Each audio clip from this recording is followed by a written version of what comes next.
Di situ mulai ada kejanggalan nih dari gua. Dan udah ada suara gamelan. Untung nggak pindah daerah kata. Itu yang gunung yang pengendali gunung-gunung Jawa Tengah gitu.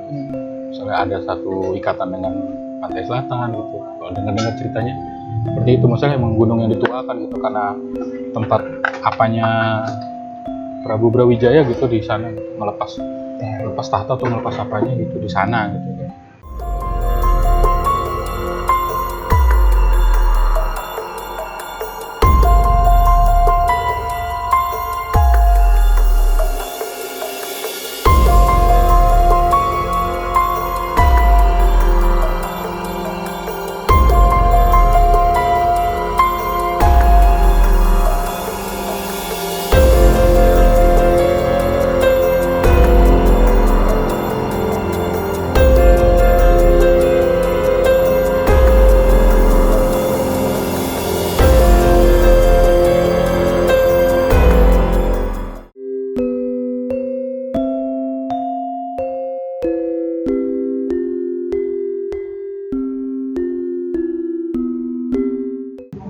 Salam Rimba. Kembali lagi bersama gua Rama, host magang di channel Ruang Rimba. Cerpen misteri, cerita pendaki misteri. Kali ini gua lagi ada di Astu Kopi, yang kebetulan pemiliknya narasumber gua kali ini, Mas Joko. Apa kabar, Mas? Baik. Lu gimana? Baik, Mas. Sibuk apa nih, Mas? Sibuk biasa sih gawe. Ya kalau libur ngelola ini, sisanya santai-santai. Main buat base camp, Mas ya? Lumayan. Daripada nongkrong tempat orang kan mendingan tempat sendiri ya. Iya. Kalian kalau di daerah Depok mau nyari tempat ngopi yang harga murah meriah, bisa nyenengin pacarnya, bisa nih datang nih Astu Kopi, ya Mas ya. Lokasi nggak dikasih tahu? Lokasinya di mana, Mas? Lokasi kita ada di gerbang, nggak jauh dari gerbang GDC sih, komplek Jalan Raya GDC. Yang gampang lah ya ketemu ya. Gampang. Instagramnya ada juga tuh. Apa, Mas? Astu.coffee. Astu.coffee. Ntar ada di bawah. Mau cerita tentang pendakian Gunung Lawu. Gimana tuh, Mas? Lawu, gua waktu itu ke Lawu sekitar 2011 ya. 2011. Udah lama juga sih. Kalau tanggal sama bulannya gua nggak begitu ingat. Agak lupa. Tapi momennya itu nggak jauh dari Lebaran sih. Seminggu setelah Lebaran, kebetulan juga pas libur kuliah ya, tinggal nunggu KRS-an.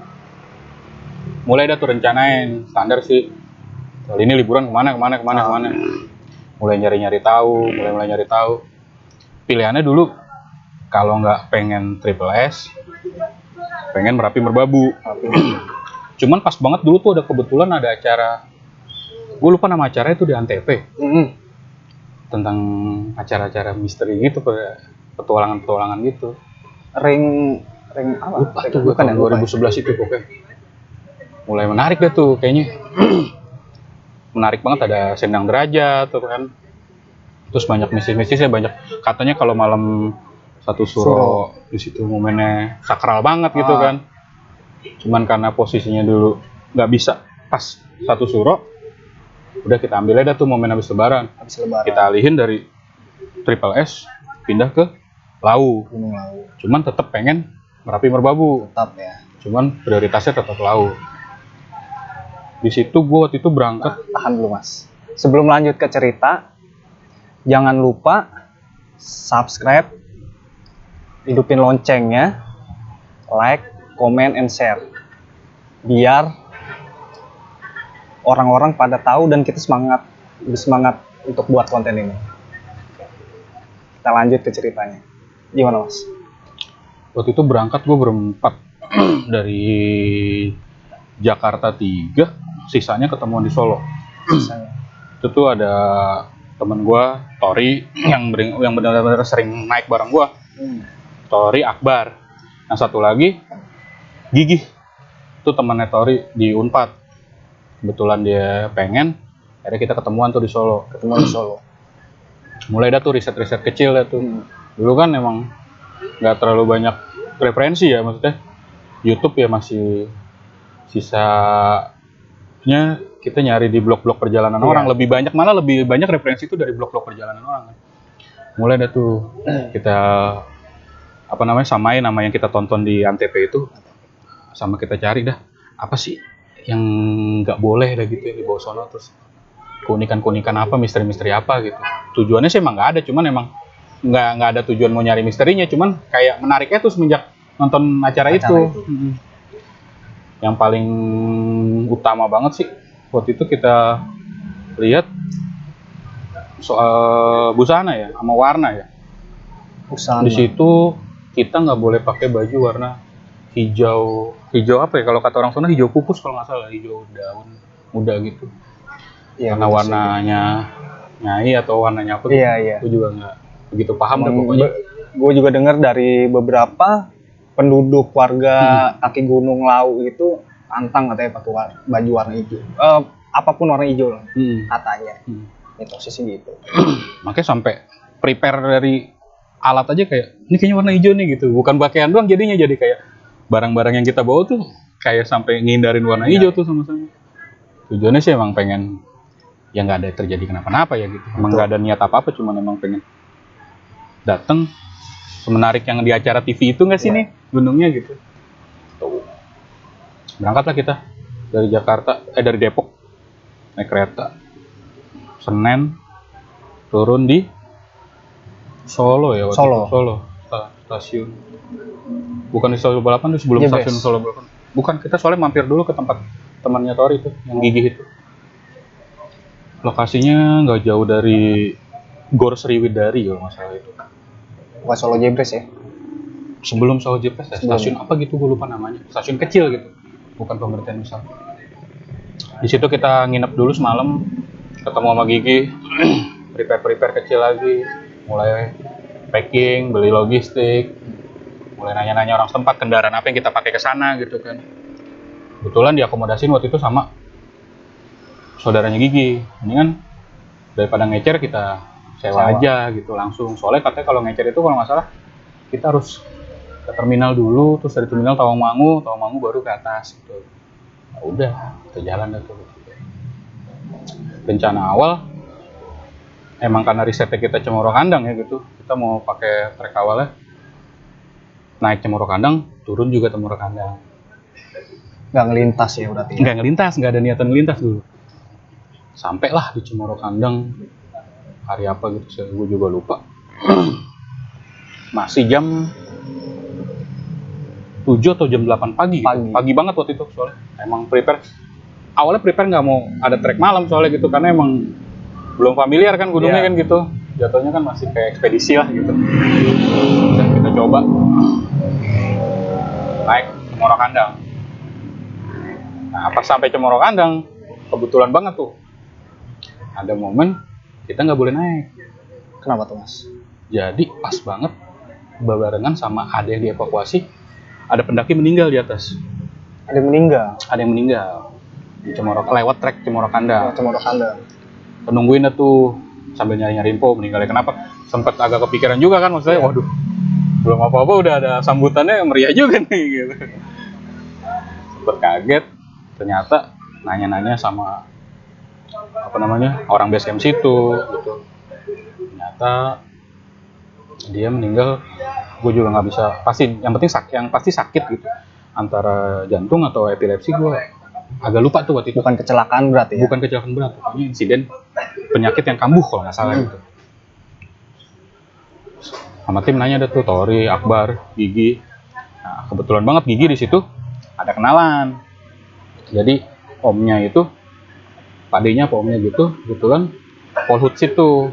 Penduduk situ. Polhut situ ya, polisi hutan gitu. Sharing lah kita. Dia bilang gitu, Mas ini gimana ya Mas? Dia bilang gitu.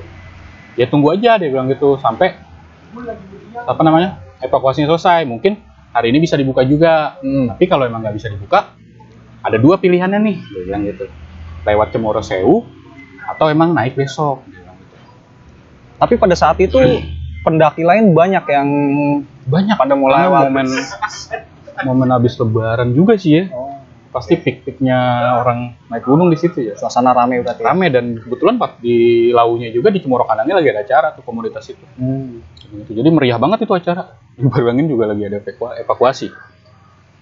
Sempat ngobrol sama tim gitu, sama Tori, sama Gigi, sama Akbar. Gimana nih? Dia bilang gitu. Anak-anak sih tetap kekeh kandang. Saya risetnya dulu kan, ya lihat-lihat di blog-blog orang lebih landai gitu. Ada pilihan apa namanya, cross atau pilihan melipir, cuman trek agak lebih jauh. Dibandingin katanya kalau Cemoro Sewu lebih terjal gitu, langsung naik gitu kan, gitu. Mana gitu. Ditambah lagi tadi yang Ome Gigi tuh Mas Jabrik gitu kalau nggak salah ngasih saran. Ya udah santai-santai dulu aja, nanti kita lihat perkembangan. Kalau emang masih mau maksain hari ini, kita geser ke Cemoro Sewu. Pas lagi rame dah tuh di situ. Biasalah standar gitu, kita nongkrong dulu di situ sambil nanya-nanya pendaki lain gimana. Kebanyakan sih masih pengen naik dari kandang. Tetap naik kandang ya. Iya, kita ngobrol-ngobrol. Waktu itu makin sore dah tuh ya, kan kita udah mulai makin panik nih, jadi jalan apa enggak tuh ya. Akhirnya nanya dah tuh sama omnya Gigi tuh, Mas Jabrik itu. Mas, nih udah mau asar nih gitu. Update-annya gimana? Kita masih bisa naik lewat kandang apa enggak nih? Dia bilang, belum ada info. Udah santai-santai dulu aja nih. Dia bilang gitu, cobain nih. Dapat dah tuh kita suguhan minuman khas lokal situ tuh. Sambutan. Iya, sambutan. Gitu. Ya, hormatin aja kita. Cobain dah tipis-tipis. Apa nih Mas? Wah, pokoknya minuman khas ini gitu. Kearifan lokal lah, dia bilang gitu. Akhirnya setelah dapat suguhan gitu, baru dapat kabar tuh dari Mas Jabrik. Kayaknya mendingan kalau maksain emang mau naik hari ini, naik lewat Sewu aja gitu. Terus kita harus jalan apa gimana nih Mas ke Sewu gitu kan? Karena emang gak ada gambaran ke Sewu kan, naik Sewu. Ternyata jalan kaki dari Cemoro Kandang ke Sewu tuh deket. Cuman emang karena dia dipisahin gerbang provinsi ya, maksudnya Iya. Sewu itu masuknya Magetan apa gitu, Jawa Timur. Magetan. Iya, si kandang itu Kandang. Karanganyar, Jawa Tengah gitu. Kita jalan. Itu udah mau jam 5 lah, jam 4, jam 5. Datang dah tuh di posnya ada tuh. Posnya nggak tahu dah tuh kalau sekarang. Kalau dulu tuh kayak ada gerbang gitu, kayak masuk apa sih? Gapura gitu, gapura candi-candi gitu, terus ada loket gitu. Kita regis di situ berempat. Nah, akhirnya kata Mas Jabrik, kita antar aja dah, dia bilang gitu. Saya tahu kok jalur sini, dia bilang gitu. Wah, sangat seneng banget waktu itu gue karena emang gak ada gambaran Sewu gitu.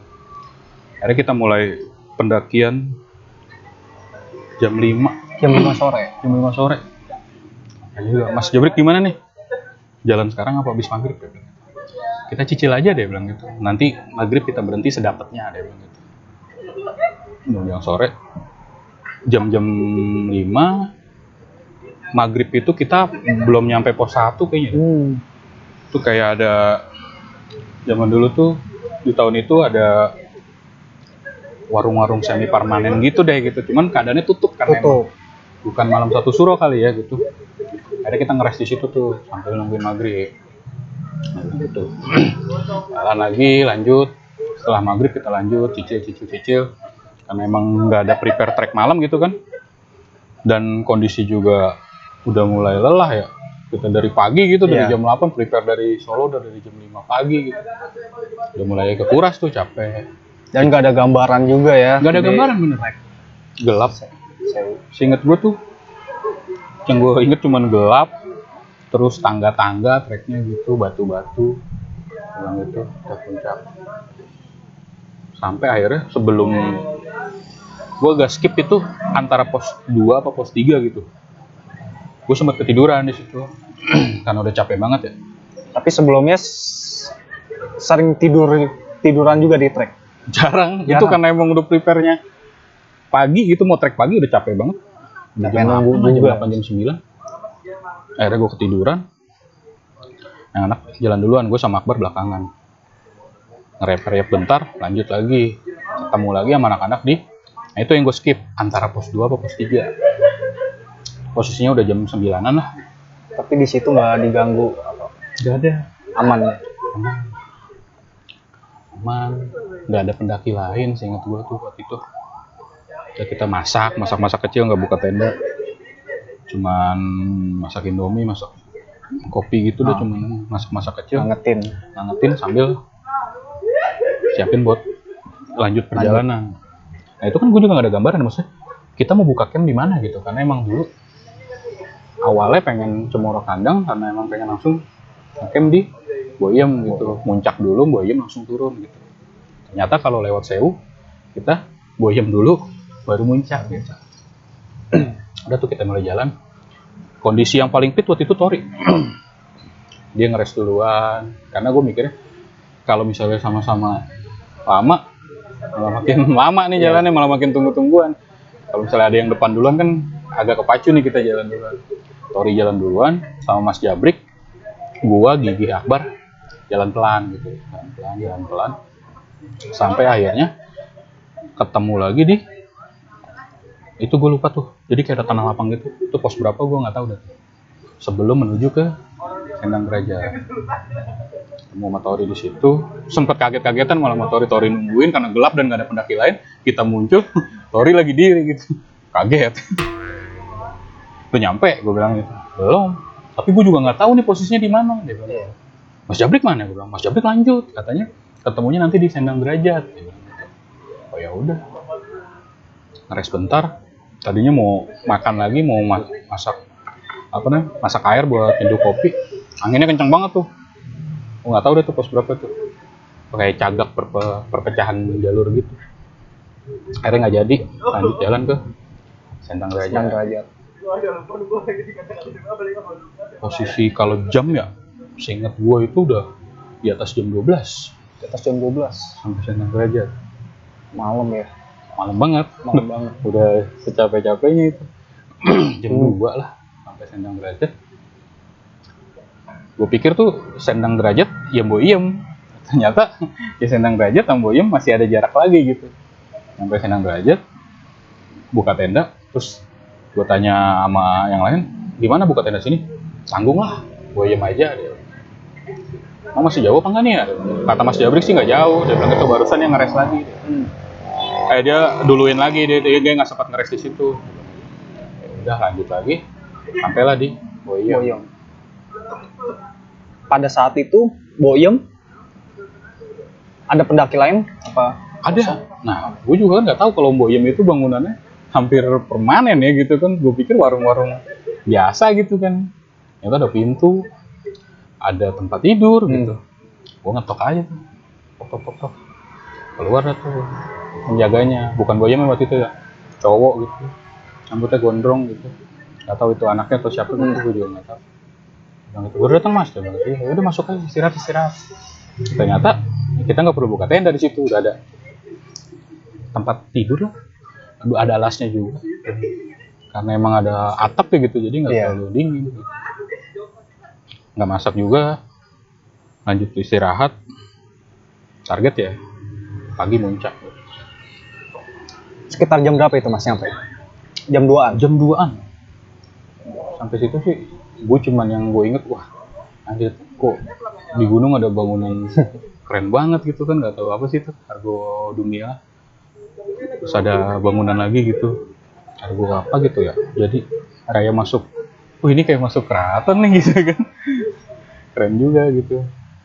Sampai saat itu sih nggak ada aroma mistis apa gitu, masih aman ya. Aman.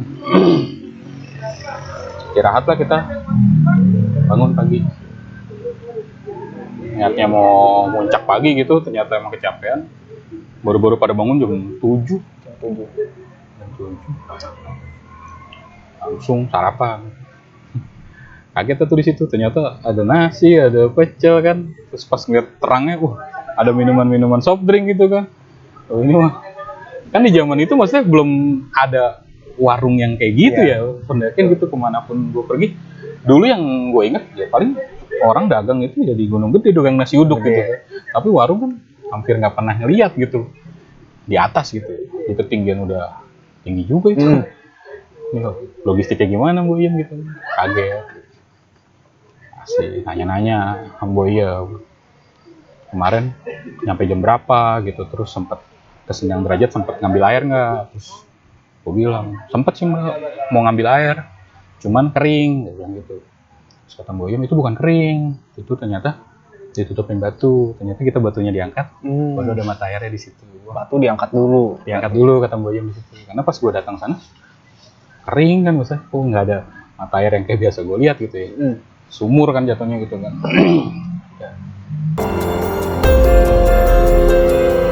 Waktu itu udah pagi ya, udah musir, udah ngeliat terang dan kaget tuh anak-anak, takjub banget pas terang gue. Kok banyak bangunan, ada kayak pendopo-pendopo gitu. Kalau lu pernah lihat atau sekarang kayak gimana gitu, nggak tahu deh itu pendopo atau rumah atau emang ada yang nempatin gitu. Tapi bangunan permanen gitu. Kelar salapan baru dah kita ngobrol-ngobrol. Gimana nih? Mau langsung muncak? Apa keril? Maksudnya mau langsung turun, muncak langsung turun, apa kita keril kita taruh? Balik lagi ke Cemoro Sewu. Kita Mas Jabrik lintas aja udah. Morokannya udah bisa dilintasin kayaknya kemarin, soalnya udah kelar. Harusnya hari ini udah bisa dilintasin. Sekitar kelar makan jam 10 ya. jam 10. Jam 10. Pokoknya sebelum zuhur kita udah summit ke Argo Dumilah ya berarti puncaknya ya. Boyam kan Argo dalam ya. Argo Dumilah. Di situ trek nggak terlalu terjal, masih ada vegetasi, masih ada pohon cantigi, masih bisa pegangan gitu. Trek summitnya gue lupa, nggak nyampe sejam kalau nggak salah dari Argo dalam. Nyampe lah kita di triangulasinya si Gunung Lawu. Sempet masak di situ, buka playset tuh kita di situ sambil nyari-nyari spot foto yang asik gitu kan. Tapi cuaca cerah di situ Mas. Alhamdulillah cerah waktu itu. Dan ternyata gue baru tahu spot fotonya itu, maksudnya spot terbaiknya Lawu itu bukan di puncaknya. Jadi dari puncak agak turun dikit ke arah timur apa barat gitu. Di situ ada kebuka dah tuh, dapet dah tuh, cerah banget gitu. Pas puncak itu posisinya masih tim gue doang waktu itu, berempat, belum ada pendaki lain. Cerah, mulailah kita masak-masak di situ, makan berat sambil prepare, karena emang langsung turun. Ngeresnya lama tuh di situ, dari habis zuhur lah kita baru jalan lagi jam 1. Nggak ada keanehan juga. Oh iya, ada ini. Ada kera atau monyet lah ya itu. Kera? Iya. Di mana itu Mas? Di puncak, warna hitam gitu. Banyak? Satu sih waktu itu gue lihat. Gede nggak? Nggak begitu gede, tapi itu kera gitu. Nah, kalau di sebelumnya gue pernah ngangkat juga beberapa cerita di Lawu nih Mas. Ketemu burung jalak Mas. Dia ngikutin. Oh, nonton? Iya. Ya kalau lewat Sewu, dia ngikutin. Posisinya lagi hujan. Tapi kemarin nggak nemu. Enggak sih, karena emang trek malam kali ya. Gue kan posisi gue di mana aja tuh gelap banget, nggak inget gitu. Hewan sih nggak ada sih. Maksudnya burung gitu, seinget gue sama anak-anak juga nggak ada yang ketemu. Cuman itu aja di puncak ngeliat kera hitam gitu, kera apa? Banyak gitu. Gue sambil masak, ada tuh pendaki lain datang, nyampe, biasalah sapa-sapa gitu, tawarin makan gitu, nanya deh gitu. Nah kebetulan di situ ada yang agak sombong tuh, gue inget banget. Gue nggak tahu deh tuh pendaki dari mana, tapi kayaknya antara Jakarta atau masih Jabodetabek gitu kan. Ini posisi masih di puncak itu, gue masih lagi kelar masak. Udah nyobain, dia nanya, ini puncaknya bang? Dia bilang gitu. Oh iya, dia bilang gitu. Oh gini doang nih spotnya nih, dia bilang gitu. Biasa aja ya, dia bilang gitu. Gue bilang, emang di sini biasa aja bang. Gitu. Tapi kalau mau nyari foto-foto spot agak ke bawah bang, gue bilang gitu. Cakep nu, awan lagi cakep-cakep nu, bilang gitu. Dia cerah ya? Cerah banget, gulungannya cakep banget awannya gitu. Karena musim marau juga kan, waktu itu harusnya cakep sih. Udah tuh, gue kasih unjuk sebelah mana, itu sebelah situ agak turun dikit. Turun, gue lagi masak, dia balik lagi. Dia bilang gitu, oh bang, mana katanya ada awan? Dia bilang gitu. Gua sono gelap, dia bilang gitu. Gelap. Iya. Gimana aja. Dia bilang gitu. Ini karena Antara hoki-hokian apa dia bilang begini doang nih puncaknya, dia bilang. Oh ya udah, tawarin makan. Dia turun duluan karena gue prepare agak lama tuh, soalnya gue buka flashsheet. Ada fotonya kok, gue sambil buka flashsheet sambil makan. Masak lumayan berat gitu. Masak ayam malah gitu, nugget gitu. Mewah ya. Ya lumayan. Udah masih belum ada keanehan-keanehan gitu kan, emang kita nggak nyari keanehan gitu. Turun akhirnya ke Morokandang. Jamnya itu sekitaran jam 1 atau jam 2 siang ya gitu. Ngobrol lagi sama Mas Jabrik. Gimana Mas? Dia bilang gitu. Kira-kira turun berapa jam? Oh, cepet kok kalau turun. Dia ngejelasin di Cemorokandang itu bisa pakai 2 trek gitu. Dia bilang gitu, ada yang langsung nge-cross gitu. Sama ada yang enggak, agak muter gitu. Cuman sama, dia bilang gitu. Cuman dia ngasih tips. Gue duluan ya, dia bilang gitu. Saya duluan, dia bilang gitu. Soalnya saya kalau kebanyakan berhenti capek, dia bilang gitu. Nanti ketemu aja di pos 3, dia bilang gitu. Kalau nggak di pos 2, dia bilang gitu. Soalnya katanya dari puncak itu ada satu pos lagi, pos 4 agak permanen. Soalnya kan dia bilang gak usah ngeres saya di situ. Soalnya kan kita udah istirahat lama nih, ketemu aja nanti di pos 3 kalau nggak pos 2, dia bilang. Pos 4 itu kalau nggak salah namanya Cokro Suryo gitu. Ya udah Pak, pisah dah gitu kita sama Mas Jabrik. Mas Jabrik cuma pesan satu di situ. Pokoknya nanti kalau memang kalian mau ngambil trek yang langsung nge-cross, dia bilang gitu. Jangan kasihkan, dia bilang gitu. Nge-cross. Kalau nanti udah ketemu pohon agak kering, gede, kalian melipir. Soalnya banyak orang yang kasihkan nge-cross, pas lagi nge-cross setelah pohon itu ada jurang gitu. Dia bilang gitu. Oh ya udah. Setelah itu jalan pelan. Sampailah kita di Cokro Suryo. Sempet tidur malah tuh kita, salahnya gue. Karena emang terik banget waktu itu ya, panas banget gitu. Hampir pala udah kelayangan banget itu. Tidur aja dulu dah, dia bilang gitu. Motorik, ya udah jangan lama-lama, dia bilang gitu. Habis asar kita jalan, dia bilang gitu. Ya udah, gue tidur, gue sama siapa gitu tidur. Yang melek itu kalau nggak salah Tori doang. Dibangunin lah, udah jam 3 nih, dia bilang gitu. Takutnya Mas Jabrik nunggu, dia bilang gitu. Ya udah, lanjut perjalanan dari pos 4 itu Cokro Suryo. Nggak jauh, kita pakai trek nge-cross gitu sampai ke pos 3. Pos 3 istirahat sebentar, minum dikit, nggak ketemu Mas Jabrik nih. Mas Jabrik belum ada. Wah, gara-gara gue tidur nih kali ini, dia bilang gitu. Anak-anak tidur mungkin udah tungguin di base camp kali. Dia langsung ada, tapi kan udah dikasih patokan ini dia. Ya udah, jalan sekitar jam 4 lah gitu dari pos 3.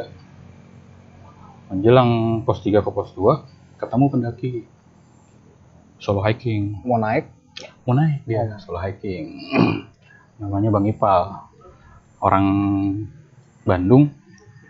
Kenalan dari situ. Dari mana Bang? Lo bilang gitu. Gue dari Bandung, dia bilang gitu. Kan kebetulan Tori juga orang Bandung kan, kuliah di Bandung kan gitu. Nanya, lah gue juga dari Bandung Bang, dia bilang gitu. Dari mana? Gue dari universitas ini, dia bilang gitu. Oh, dia bilang gitu. Gue dari Unpad ya Tori gitu. Mulai ada tuh. Bawa air nggak, dia bilang gitu. Oh bawa Bang, dia bilang itu masih ada sisa.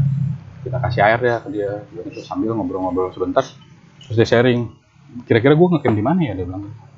Gue bilang, kalau bisa sih di Cokro Suryo aja Bang. Agak gede tempatnya, dia bilang gitu. Setelah ini ada pos 3, kemudian ada pos 4, dia bilang gitu. Cuman kalaupun emang lu mau langsung ke pos 3 ngecamp juga bisa, dia bilang gitu. Terus gue nanya dong, kalau turun gimana Bang, dia bilang gitu. Turun sih normal, dia bilang itu cepet kok, ada orang gue dari bawah aja jam berapa gitu, jam 12 sampai jam 1 gitu. Oh, kira-kira estimasi waktu gimana nih Bang? Biasalah standar nanya-nanya. Pokoknya dari base camp ke pos 1 sejam setengah lah, dia bilang itu, nggak nyampe 2 jam. Gue naik, dia bilang itu, gimana lu turun? Dia bilang itu cepet lah, dia bilang itu. Bisa lu ngejar sebelum gelap, dapet langsung base camp. Oh ya udah, dia bilang itu. Udah kita briefing kecil, gimana nih? kalau ada pos lagi berhenti apa enggak, lihat waktu aja dah, gue bilang gitu. Ini kan udah jam 4 lewat nih, dia bilang gitu. Kalau emang maghrib ya kita ngeres ajan maghrib. Setelah ketemu Bang Ipal itu ya udah kita briefing kecil, gimana nih kalau ketemu pos itu lanjut lagi atau emang langsung tujuan kita base camp. Gue bilang tetap ya sampai dimanapun maghrib kita berhenti gitu, kelar maghrib kita baru jalan lagi. Udah tuh turun lagi. Nah, Ipal itu seinget gue pendaki yang gue temuin di jalur selama turun ya Ipal doang, nggak ketemu lagi tuh pendaki lain. Ternyata sampai pos 2 itu kita udah 5:30. Gue pos 5:30, wah maghrib nih dikit lagi. Gimana? Anak-anak, ya udah stop aja dulu, kita ngeres dulu. Ajan maghrib, kelar maghriban dulu kita jalan lagi. Udah, situ udah tuh lumayan agak lama sana. Gak ada masak, gak ada apa, cuman ngeres doang. Sampai, nah di sini mungkin titik poin gue kehabisan air di situ. Karena emang air yang waktu itu gue prepare buat turun, gue kasih Ipal. Itu pun air yang gue beli di Boyem, karena emang gue nggak dapat air di Sindang Derajat. Karena emang ketutup itu yang tadi gue bilang. Ternyata emang ada di bawah batu itu. Jadi gue beli air itu di Boyem, aqua tanggung itu, satu orang megang satu, sama sisa di botol Fefes gue. Satu. Sampai pos 2 itu anak-anak air habis, sisa di botol Fefes gue itu. Dia bilang gitu, masih ada air nggak kok? Dia bilang gitu. Air tinggal 1 nih, dia bilang gitu. Ya udah, minum, gue habisin dah tuh. Sambil gue ngomong, udah habisin aja, dia bilang gitu. Kita lari juga langsung base camp nih, dia bilang gitu. Kayaknya nggak usah ngeres lagi, cukup lah, dia bilang gitu. Itu, gue habisin air, kelar maghrib, gue mulai trek turun, sampailah gue di pos 1. Itu udah nggak jauh kok, itu bener perkiraan dari Bang Ipal, maksudnya dia naik aja dan nyampe 1,5 jam apa 2 jam gitu. Gue turun pun lebih cepat, kurang dari 1 jam gue udah nyampe, karena emang udah mulai jalan cepet tuh kan. Tak tanya sama Tori dan anak-anak, gimana kok, beres nggak?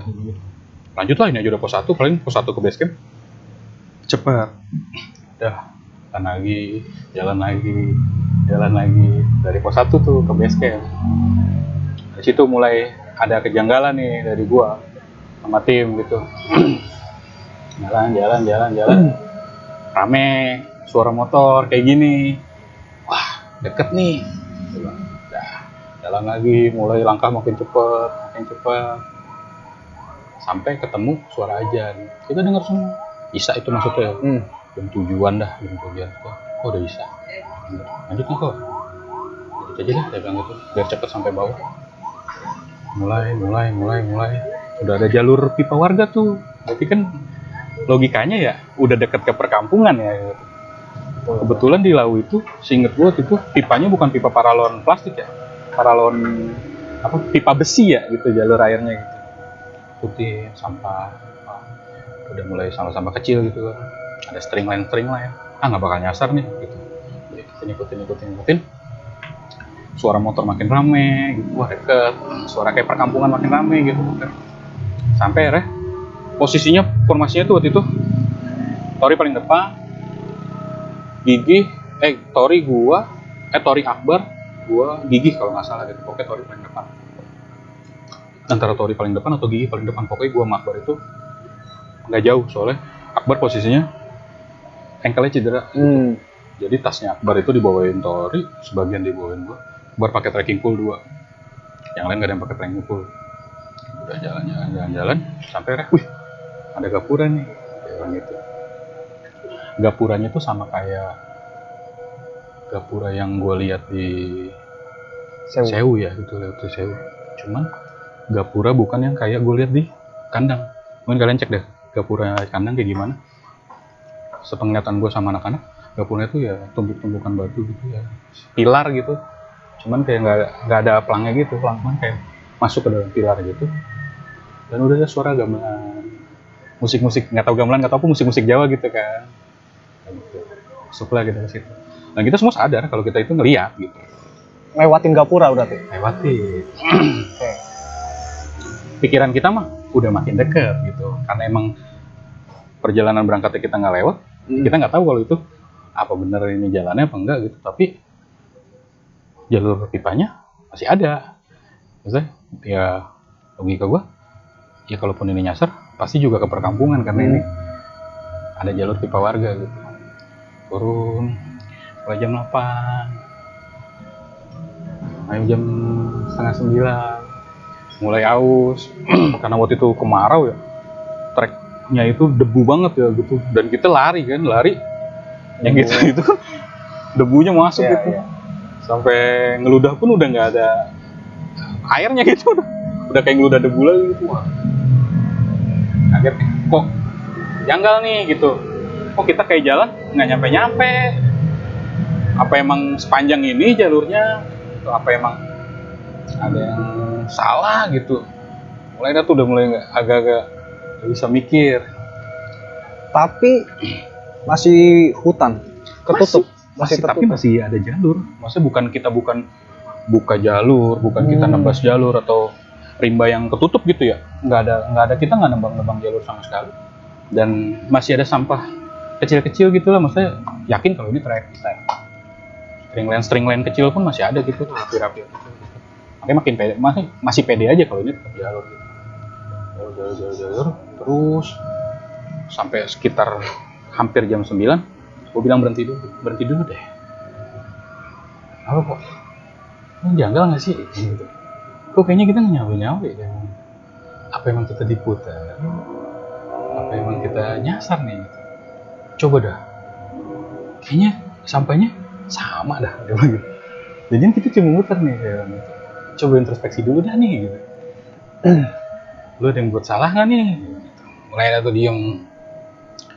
Atau minta maaf dah kalau buat salah. Maksudnya kita kan nggak ada tujuan jelek apapun ya. Maksudnya ke situ emang pengen datang, pengen daki, pengen nikmatin alamnya gitu kan. Emang walaupun base-nya karena emang cerita dari Antv itu kan yang acara itu. Karena ada keseruannya bukan karena mistisnya gitu. Dan kita pun juga naatin apa yang dilarang di sono gitu kan, nggak pakai busana yang warna hijau gitu. Dan seingat gue juga nggak ngomong kasar atau jorok gitu, dan nggak memaki dan nggak ngeluh gitu. Coba dah inget-inget, apa mungkin lu tadi buang air kecil atau buang air besar di salah tempat gitu. Gini mulai dah tuh mikir sambil ngumpulin ingetan gitu. Gue sih masih mikir kalau kayaknya gue enggak deh. Gue nggak ngelakuin apa-apa. Mulai dah anabel lah tuh, analisa gembel lah tuh ya kan. Apa gara-gara kita di bawah minum dulu deh kan. Wah iya.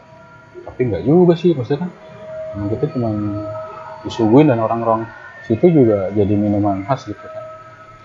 Baru Tori atau siapa gitu nyeletuk. Wah, jangan tadi kali kok pas di pos 2, dia bilang gitu. Lu sih sombong. Sombong apa ya? Gue bilang gitu. Lu kan inget gak lu pas lu bilang air tinggal berapa? Tinggal 1 flash gue bilang. Terus lu bilang apa? Udah habisin aja, dia bilang gitu. Kita lari juga bentar nyampe deh. Oh iya. Baru ingat di sini. Baru inget tuh. Wah, sombong juga kali gue di situ atau gimana gitu. Mulai ada isi minta maaf gitu lah, standar lah maksudnya. Ya apa namanya, masih baca apa yang dianut sama kepercayaan kita kan gitu.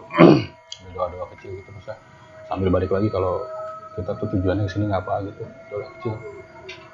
Mulai lanjutin trek sambil buat estimasi, masih buat plan. Sekarang gini kok, dia bilang gitu, anak-anak. Kalau emang sampai kita jam berapa nggak nyampe, gimana nih? Itu udah haus banget nih, udah sampai hampir dehidrasi. Ada pikiran jelek, apa kita jebol aja nih pipa? Oh jangan, dia bilang gitu. Kalau emang sampai emang benar-benar nggak ketemu jalur, kita stay aja sampai terang gitu, maksudnya. Posisi ingat mas itu jam berapa mas? Jam 9 lewat dah. Jam 9 lewat. Dan kita jalan full nggak pakai berhenti gitu, makanya pas menuju jam 9 itu akhirnya berhenti sambil diskusi kecil itu sampai akhirnya nemuin sedikit analisa, wah gara-gara ini kali gitu, sambil buat plan kalaupun nggak temu juga apa gimana nih, dia bilang gitu. Gue sih bilang kita targetin aja yuk, dia bilang gitu, kita jalan aja pelan santai sambil hemat energi gitu. Di situ kita bikin plan sampai akhirnya ngambil keputusan bersama kalau sampai jam 12 juga nggak nemuin base camp, udah kita stay aja gitu, kita buka tenda atau buka bivak gitu sambil nunggu pagi biar lebih jelas nih kelihatan. Udah jalan pelan, udah kelar doa udah kelar nih, maaf dah kulo nuwun gitu kalau bahasa Jawanya gitu, jalan pelan sampai akhirnya ketemu udah tuh base camp. Itu udah hampir jam 10 setengah 10-an lewat gitu, dan Mas Jabrik ternyata nunggu di base camp itu di deket trek itu gitu. Dia bilang, oh baru aja saya mau nyusulin, sampai duluan udah keadaannya haus, air udah semua udah gitu, air dia bilang, ada apa dia bilang, nanti aja. Akhirnya kita singgah di Cemoro Kandang, nginep semalam di sana, baru udah sharing sama Mas Jabrik dan ada kenalannya Mas Jabrik, warga-warga sekitar gitu, kelar mandi,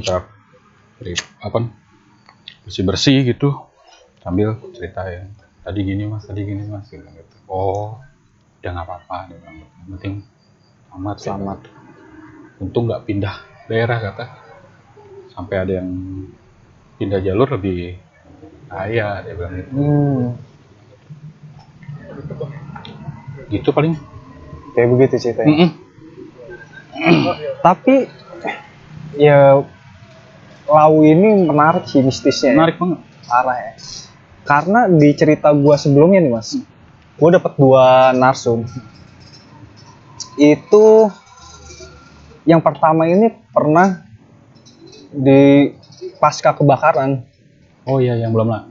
Yang gua lupa tahun berapa kemarin tuh dia cerita.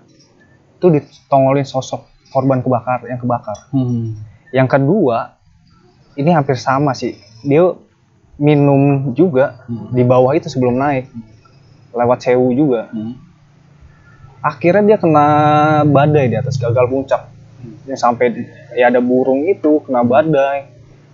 Akhirnya dia mutusin, air pun nggak ada, akhirnya turun lagi. Ya terus ya pantangan pakai baju hijau juga katanya ya. Menurut penduduk sana juga katanya begitu pantangannya, Lau ini jangan pakai baju hijau. Ternyata lu ngalamin juga di cerita itu ya. Dan suara gamelan juga, apa yang orang lain denger, lu denger juga. Anak-anak semua denger kok lulusan gamelan, lihat gapura itu, dan kita masuk ke dalam gapura itu juga denger. Terus gue tanya soal gapura itu di bawah, emang ada gapura sebelum ke base camp? Ada, dia bilang gitu. Ya udahlah, anggap aja bonus, dia bilang gitu. Atau orang situ nggak ada? Untungnya aja sih nggak ada yang fatal gitu, aneh-aneh gitu. Karena emang banyak cerita yang nggak bisa gue ceritain juga, karena off the record gitu menurut mereka gitu. Banyak yang lebih aneh gitu. Nah, pendaki yang kelompok lain malah ada yang lebih ngalamin aneh, mungkin kayak temen lu itu ngalamin sosok gitu. Kebetulan kita nggak ada yang ditemuin nggak gitu sampai situ ya. Iya, cuman ya disasarin lah gitu ya, antara disasarin atau emang kita emang benar-benar lewatin jalur sepanjang itu dari luar target, karena emang nggak ada target lewat kandang, lewat kandang kan harusnya kita naik lewat kandang gitu. Tapi kalau orang yang masih awam, ketika diajak ke Gunung Salak atau Gunung Cermai, itu masih ada rasa nggak mau. Gue ngeri nih naik ke Gunung Salak atau Cermai, mistisnya. Sedangkan dia diajak ke Lau, dia ayo deh ke Lau. Padahal mistisnya kuatan di Lau ya sebenarnya. Kalau gue akhirnya ngobrol-ngobrol gitu kan, ada yang bilang itu, nggak tahu nih, koreksi kalau gue salah misalnya. Itu yang gunung yang pengendali gunung-gunung Jawa Tengah gitu. Misalnya ada satu ikatan dengan pantai selatan gitu. Kalau dengar ceritanya seperti itu, misalnya emang gunung yang dituakan gitu karena tempat apanya Prabu Brawijaya gitu di sana gitu, ngelepas tahta atau ngelepas apanya gitu di sana gitu kan. Ya itu makanya Gunung Lawu itu mistisnya sebenarnya kuat ya. Kuat juga. Dan kan rame kan, misalnya kayak malam-malam Satu Suro gitu kan, lebih banyak pengunjungnya gitu. Iya, kan. iya. Ada ritual atau apa. Karena emang sepanjang jalan pun kita banyak sesajen gitu. Nggak ada yang kita usik gitu. Emang ya udah, maksudnya kepercayaan kan nggak bisa kita paksakan gitu. Iya. Buat sebagian orang itu dijadikan kepercayaan, ya udah gitu. Jadi dari pengalaman lu di Gunung Lawu ini, apa nih yang bisa lu ambil, Mas? Pesannya sih, maksudnya setiap gunung punya karakteristik sendiri gitu ya, dan punya pantangan sendiri gitu. Terserah sih lu mau percaya atau enggak, cuman mau nggak mau kita datang adalah sebagai tamu gitu kan. Layaknya tamu kan, iya, bukan pengunjung gitu kan, bukan yang tahu daerah situ, bukan yang asli situ. Iya, pesan gue sih, kalaupun emang ada larangan apa ya, ikutin aja gitu kan. Dan emang kita datang juga bukan buat adu ilmu, buat adu sombong atau buat naklukin kan. Tujuan kita kan emang buat explore gitu kan, buat ekspedisi atau traveling gitu kan, gitu tujuannya kan gitu. Dan tetap sih jaga sikap, jaga perkataan gitu. Sekecil apapun yang kita omongin, kita nggak tahu kan efeknya ke depannya gitu kan. Kayak mungkin kayak gue sombong gitu, walaupun gue nggak sadar, itu akan menjadi bumerang buat gue sendiri gitu kan. Tanpa lu sadarin ya Mas ya. Dan yang lebih penting, ya sebelum lu sampai bawah, logistik harus aman dah, maksudnya air ataupun barang makanan gitu, survival kit. Karena kan kita nggak pernah tahu kemungkinan yang akan kita hadapin gitu kan di depan gitu kan. Karena kita lah di alam gitu, bukan di jalan raya yang ada pelangnya gitu kan, yang udah ada kanan kiri ada orang lewat, ada motor gitu, ada kendaraan bisa grab gitu. Tapi kan yang kita hadapin ini jalur, walaupun jalurnya jelas, tapi kan kemungkinan kecil kayak ya mungkin gue nggak bernasib seperti yang pendaki sebelumnya gitu kan, ada riwayat penyakit terus lewat gitu. Ya itu sih, prepare aja, maksudnya logistik, air kalau belum sampai bawah jangan habis deh. Jangan nyepelein karena aus itu enak banget. Menarik nih cerita dari Mas Joko. Pengalaman ya banyak yang kita ambil Mas ya dari cerita ini. Sekian cerita dari Mas Joko tentang pengalamannya di Gunung Lawu. Untuk kalian semua, jangan lupa nih sekali lagi, kalau lagi di Depok atau area Depok mau nyari tempat ngopi yang bisa nyenengin pacarnya dengan harga murah meriah Mas ya, datang ke A1 Coffee. Astu Coffee. Ya. Ntar Instagramnya ada di bawah. Oke. Jangan lupa juga subscribe channel Ruang Rimba, hidupin loncengnya biar tahu kalau ada video terbaru. Like, comment, and share. Oke. Sekian dari kami. Salam Rimba. Makasih Mas Joko. Siap.